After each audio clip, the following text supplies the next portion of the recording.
అందరికీ నమస్తే అండి. Welcome to India food kitchen. ఈరోజు ఆరోగ్యానికి ఎంతో మేలు చేసే చాలా పౌష్టికమైన గుణాలున్న రాగి లడ్డు మనం ఎలా చేసుకోవాలో చూసేద్దాం.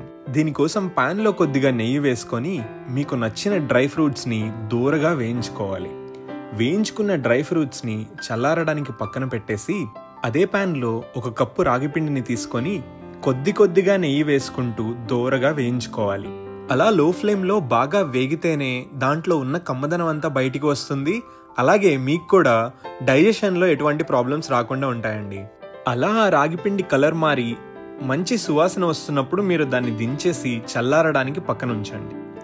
తర్వాత ప్యాన్లో పాకం కోసం కొద్దిగా వాటర్ తీసుకొని 1 కప్పు బెల్లం తురుమును కూడా యాడ్ చేసి నెమ్మదిగా సెగ మీద కరగనివ్వాలి. అలా కరుగుతున్నప్పుడు సువాసన కోసం యాలకుల పొడి కూడా వేసుకోండి.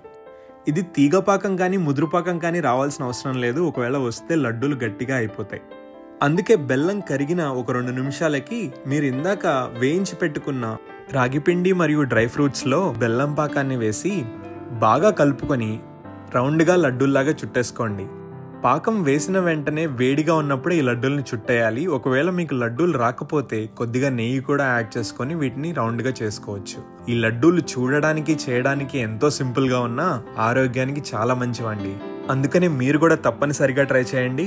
మరొక మంచి వీడియోతో మళ్ళీ కలుద్దాం. అంతవరకు సెలవు.